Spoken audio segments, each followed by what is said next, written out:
Eric Jacobson here. Welcome to my channel, EJazz Studio. I'm really excited to talk to you about this topic, bebop language in the major key, a 4-step exercise. If you're familiar with my last video, Unlocking Endless Bebop Vocabulary, that was dealing with the dominant exercise. Today we're going to be talking about how to apply major bebop in the one chord. All right, before we get started with the first step, I want to make sure you understand I will be talking in concert pitch, and when I demonstrate on my horn, I will be playing in concert pitch. For those that have to transpose, I put in a PDF in the description your key. All right, step 1. So just like the dominant bebop exercise, you need to learn how to play the scale. So in this case, we're going to be utilizing the Major Bebop Scale, descending. Today, I'm going to show you how to play on the 1, on the 3rd, on the 5th, the 6th, and we're going to do it on the 7th and the 9th. To play your Major Bebop Scale, it's this simple. You're going to play your major scale and add your flatted 6th. So remember, you're not subtracting anything from your major scale, you're adding the flatted 6th. So let's practice starting on the 1, and this is going to be in concert pitch F. Here we go.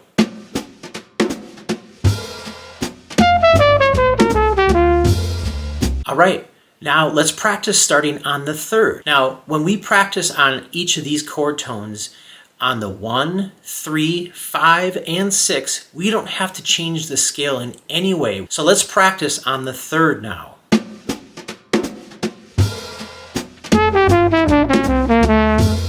All right, let's practice going down on the 5th.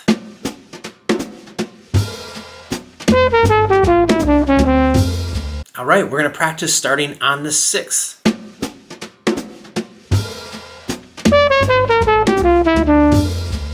All right, nice job. Okay, we have 2 more to go, but we have a rule we have to follow.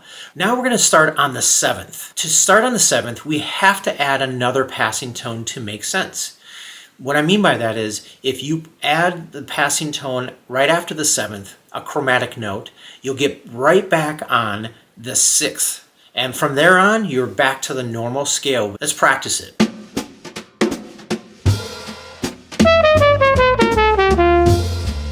All right, now the last one is on the 9th. You could call it the 2nd as well. And we're going to do this exact same thing. After the 9th, you have to add another passing tone. Let's practice it.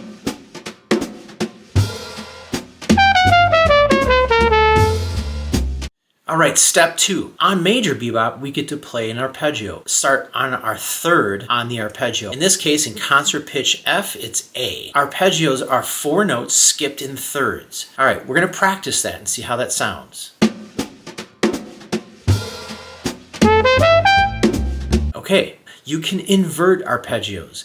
In this case, we're going to take the first note of that 3rd arpeggio and we're going to start an octave higher on the first note. This will give it a different shape, so let's practice this. Here we go. The next one is a little bit more special. We're going to start on the 5th. In this case, that's your C. I actually call this the Charlie Parker lick. Let's practice this. All right, now we can also invert this one, okay? So instead of that first note, the 5th, you're going to take it down an octave instead. So let's practice that.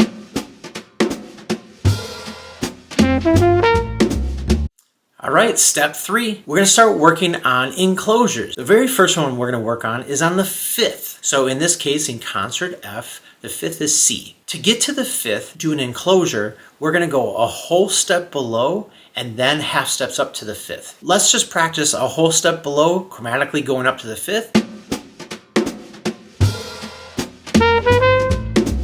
All right, now the next enclosure is going to be around the 3rd. We're going to go down a whole step below the 3rd and then chromatically up. Here we go.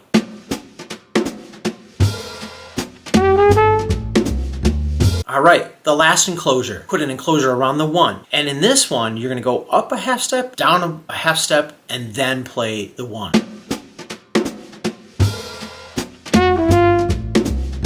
Let's practice starting on the 1, going down the scale, utilizing all of the enclosures. All right, let's practice this.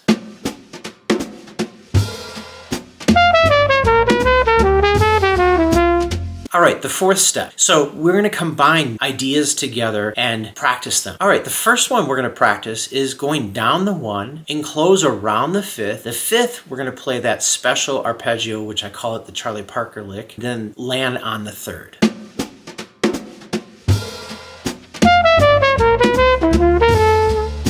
The next one, we're going to do the special arpeggio, Charlie Parker lick, and then enclose around the 3rd. And when we get to the 3rd, we're going to go up the arpeggio. Let's practice it.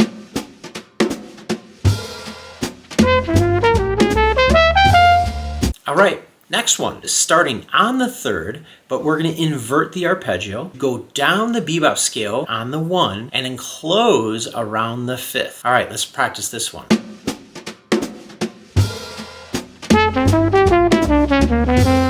Now we're going to start on the 9th. Go down the scale and then enclose around the 3rd.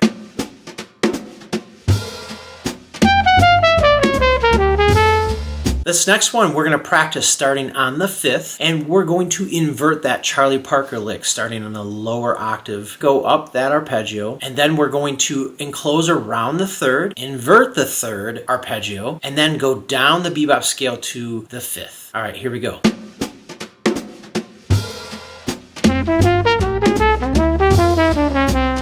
This next one is going to be on the 9th. We're going to go down the bebop scale starting on the 9th, and we're going to get to the 5th and play our Charlie Parker special arpeggio, do an enclosure around the 3rd, invert the 3rd, and land on the 1.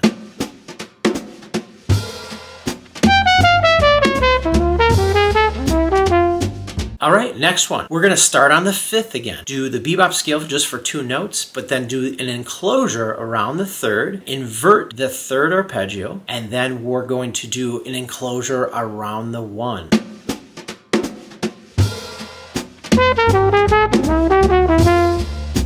All right, this last one, I'm just going to put this long stretch together. I would love for you to figure out how I combined all of this major bebop exercise together.